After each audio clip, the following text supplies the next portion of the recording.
മില്ലിന്ന് തന്നതാ.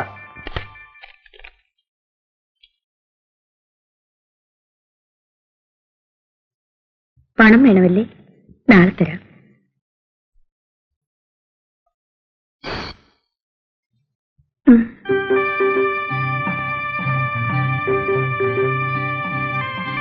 ശിവരാമ, ഒന്ന് വരൂ.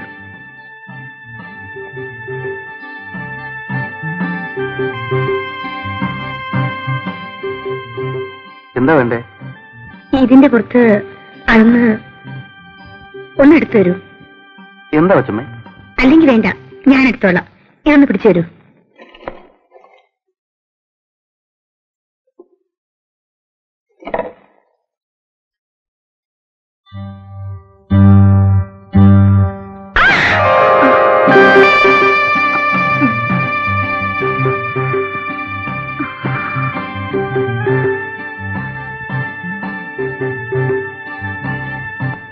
ഞാൻ പോകും.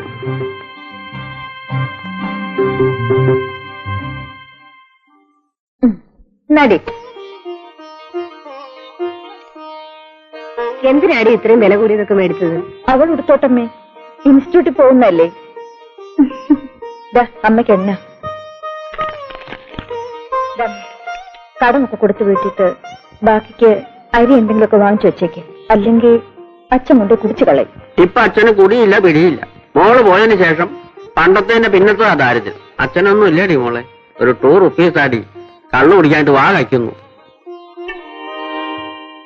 അച്ഛൻ കള്ളു ഷാപ്പിലേക്കുള്ള വഴി മറന്നതായിരുന്നു.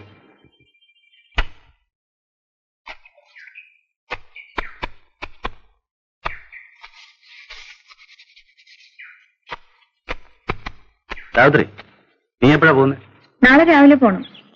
ഞാനും ആ വഴിക്കാ പോകുന്നത്. ഞാൻ കൊണ്ട് വിട്ടേക്കാം.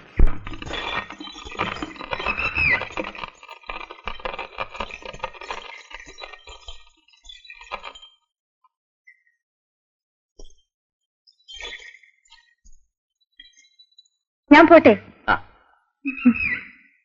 ഏയ്,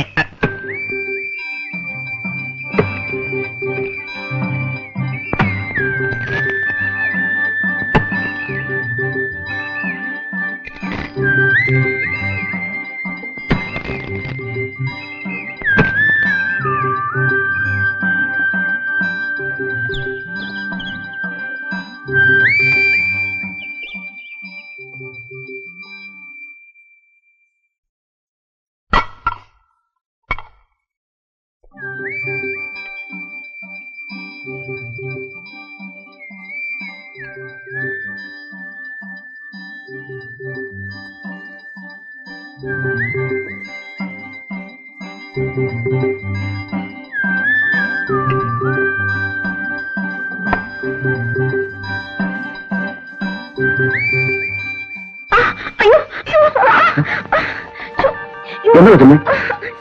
എന്നെ പുറത്ത്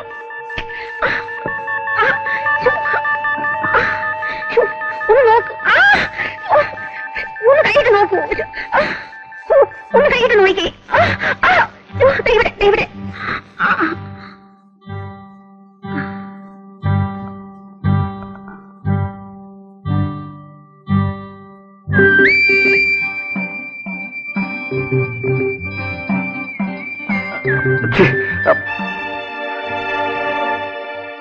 കൊച്ചമ്മേ, ഇവിടെ ഇപ്പോ എനിക്ക് എന്നെ പിടിച്ചു നിർത്താൻ കഴിഞ്ഞത് എത്ര നന്നായി.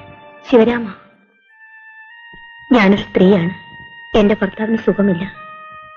അദ്ദേഹത്തിന് ഒന്നിനും വയ്യ.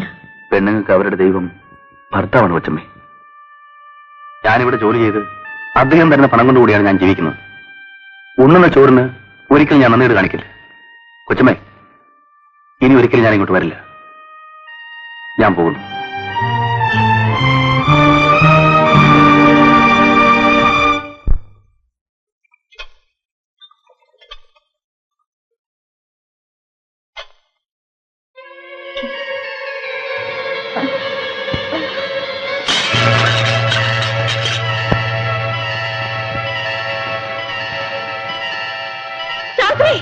അയ്യോ, എന്ത് പറ്റി? സാവിത്രി, മോളെ സാവിത്രി. അയ്യോ, ഈ മരുന്ന് വാങ്ങിച്ചു കൊടുക്കൂ. പേടിക്കാനൊന്നുമില്ല. സാവിത്രി ഗർഭിണിയാണ്.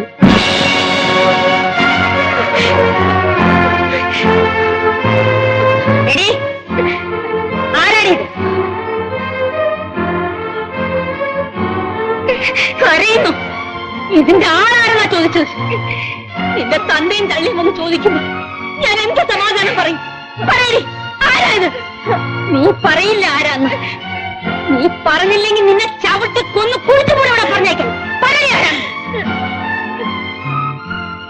അമ്മയുടെ മോനാണ്.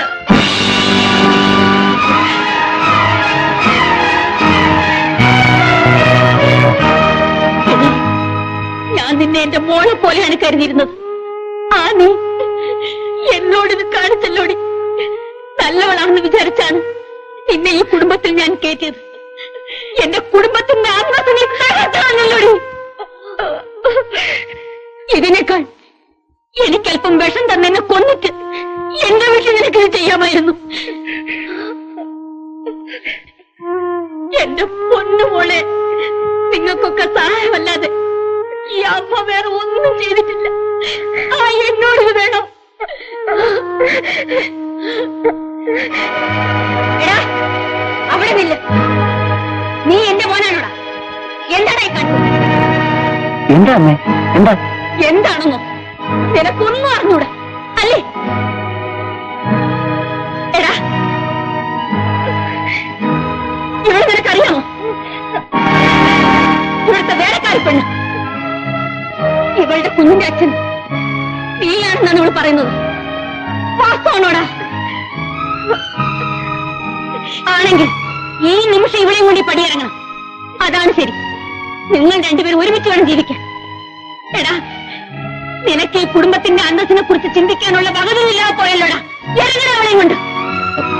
അയ്യോ അമ്മ, ഞാനിതൊന്നും അറിഞ്ഞതല്ല. എനിക്കൊന്നും അറിഞ്ഞുകൂടാ. അമ്മ ആരോ തെറ്റിദ്ധരിപ്പിച്ചതാ. ഇവിടെ എങ്ങനെയാ പറഞ്ഞത്? എടി, സത്യം പറ, ഇവനാണോ? അതെ അമ്മയുടെ മോൻ തന്നെയാണ്. എന്റെ ജീവിതം നശിപ്പിക്കരുത്. എന്നെ രക്ഷിക്കണം. എനിക്ക് വേറെ ആരുമില്ല. സാവിത്രി, നീ എന്താണ് ഈ പറയുന്നത്? എനിക്കൊന്നും മനസ്സിലാകുന്നില്ല.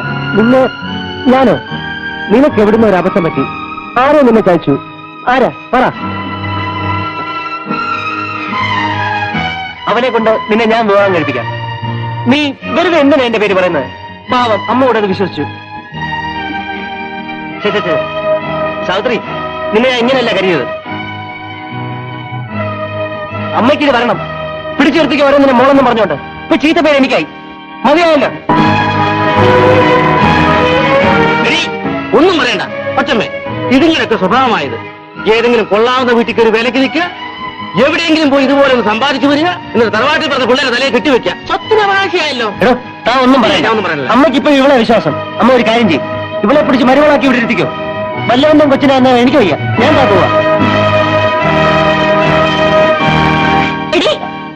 പറഞ്ഞത് കേട്ടില്ലേ? എന്റെ മോനെ ഞാൻ അങ്ങനെയല്ല പഠിപ്പിച്ചത്, അങ്ങനെയല്ല വളർത്തിയത്. എന്റെ മോനെ കുറിച്ച് വേണ്ടാനും പറയുന്നു. ഇറങ്ങി പുറത്ത്. ഇല്ലമ്മേ, ഞാൻ പോവില്ല. അമ്മ എന്നെ പറഞ്ഞു വിടരുത്. ഞാൻ എങ്ങോട്ട് പോകും? ഞാൻ ഇവിടെ കിടന്ന് മരിച്ചോളാം. അമ്മ എന്നെ കൊന്നുകളാം. ഞാൻ പോവില്ല അമ്മേ.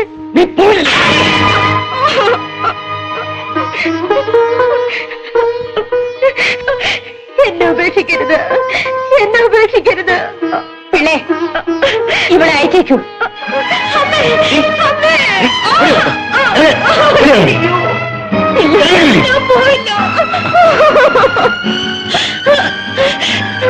നീ പോകത്തില്ലേ?